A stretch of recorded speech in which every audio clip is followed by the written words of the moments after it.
mise à jour du mardi 28 avril 2026 sur la guerre imposée par les régimes de ubutumwa bwo kuwa kabiri tariki ya 28 Mata 2026 ku byerekeye intambara yashyizweho n'ubutegetsi bwa Kinshasa.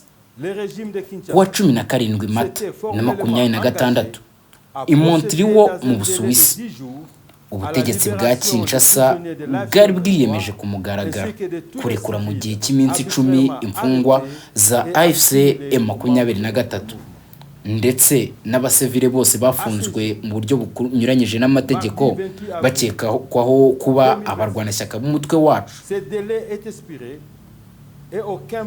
Kugeza uyu munsi kuwa kabiri tariki ya 28 Mata 2026 iyo minsi yarangiye nta mfungwa n'imwe irekuwe. Uku kwanga kubahiriza ibyo Kinshasa yashyizeho umukono no gusuzugura imbaraga zidakuka z'abayobozi bo mu karere n'abafatanyabikorwa mpuzamahanga, ndetse ni ikimenyetso cy'inyongera ku buryarya bwa politike buranga ubutegetsi bwa Kinshasa. Mu gihe AFC M23 ikomeje gushyikiriza CICL ibihumbi by'imfungwa kugira ngo zoherezwe i Kinshasa, ubutegetsi bukomeje inzira yo kubangamira gahunda y'amahoro ya Doha. AFC M23 kandi ributsa ko ubutegetsi bwa Kinshasa bwahisemo nkana inzira y'intambara aho guhitamo umuti w'amahoro ku makimbirane, ariko kuwa mbere tariki 27 Mata 2026 kuva saa moya z'umugoroba kugeza saa 4:45 z'ijoro, ingabo zishyize hamwe zakoresheje drone z'intambara zo kwiyahura mu bice bituwe cyane bya Karingi, Bindegu na Dankeke, bikomeretsa abasivile ndetse binangiza cyane amazu n'ibindi byabo. Kuwa kabiri tariki ya 28 Mata 2026 ibisasu by'ibisigazwa n'ingabo zishyize hamwe z'ubutegetsi bwa Kinshasa bisanzwe birasa muri munsi byatoraguye hafi y'ikibuga cy'indege cya Kavumu n'abana bakora akazi ko gutoragura ibyuma bishaje bizwi nka mabende cyangwa bicumasi. Ibyo bisasu byaturikiye mu rugo rw'abo bana ubwo bageragezaga kubisenya, bitana umwana umwe ndetse bikomeretsa bikomeye abandi bana bane mu gace ka Busude mu itsinda rya Bugore, teritwari ya Kabare. Iyi ntambara yashyizweho n'ubutegetsi bwa Kinshasa yibasira nta kurobanura ibice bituwe cyane, iri guteza ingaruka zikomeye z'ubutabazi, gutakaza ubuzima bw'abantu, kwimurwa kw'abaturage benshi ndetse no gusenya ibyabo mu bice byabohowe no muri Minembo no mu nkengero zaho.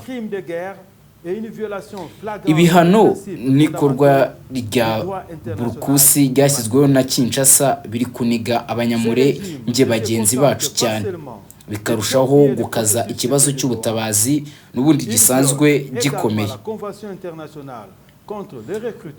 Gukoresha indege z'intambara, drone z'intambara n'imbunda ziremereye mu basivile n'icyaha cy'intambara kandi binyuranyije bikomeye n'amahame y'ibanze y'amategeko mpuzamahanga arengerekera nka muntu mu bihe by'intambara. Ubu butegetsi ntibugarukira aho gusa, ahubwo bukomeje kohereza ingabo ku mirongo itandukanye y'urugamba bufatanyije na FARDC, FDLR, Wazalendo mu buryo bunyuranyije n'amasezerano ya Washington. AFC M23 kandi iramagana ibirego bidafite ishingiro bya Caleb Wedi na Ryan O'Farrell bo muri British Way Foundation. AFC M23 nigeze iboneka muri Ituri, iri tsinda kandi ryibutsa ko ubutegetsi bwa Kinshasa bukomeje kunanirwa kurinda abaturage mu bice bugenzura, aho umutekano muke n'ubwicanyi bikomeje ubudahagarara. Mu rwego rwo guhangana n'ibi bihe bikomeye,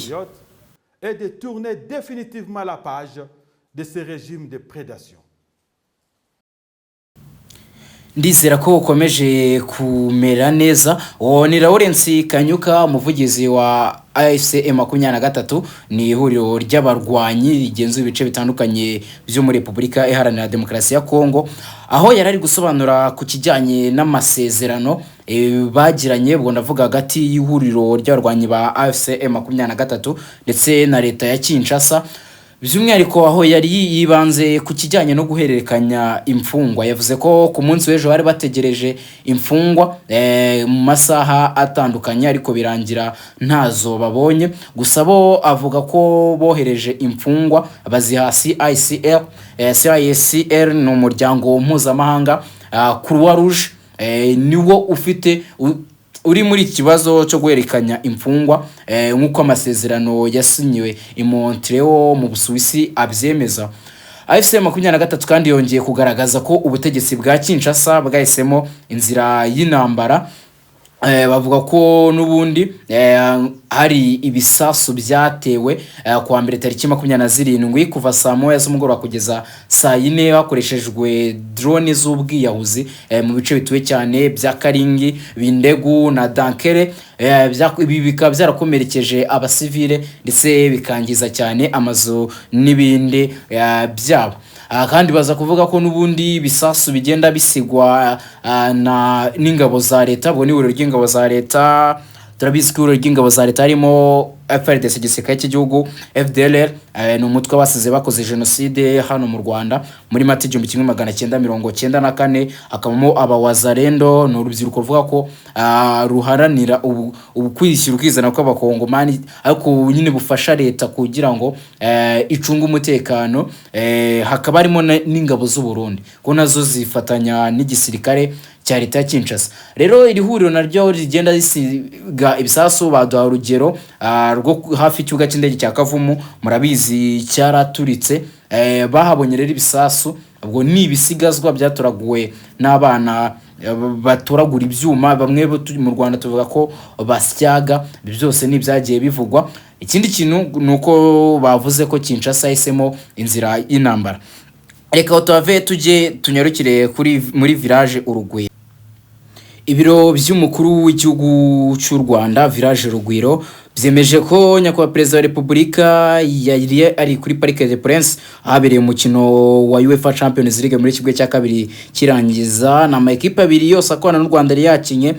Paris Saint-Germain ikorana na Visit Rwanda ndetse na Bayern Munich ikorana n'u Rwanda mu bijyanye no guteza imbere impano. No mukino warangiye ari ibitego 5 bya Paris Saint-Germain kuri 4 bya Bayern Munich. Uyu ni umukino wari witabiriwe n'umukuru w'igihugu cy'u Rwanda, nk'uko ibiro by'umukuru w'igihugu bubyemeza ko nyakubahwa perezida wa Repubulika yarari kuri stade.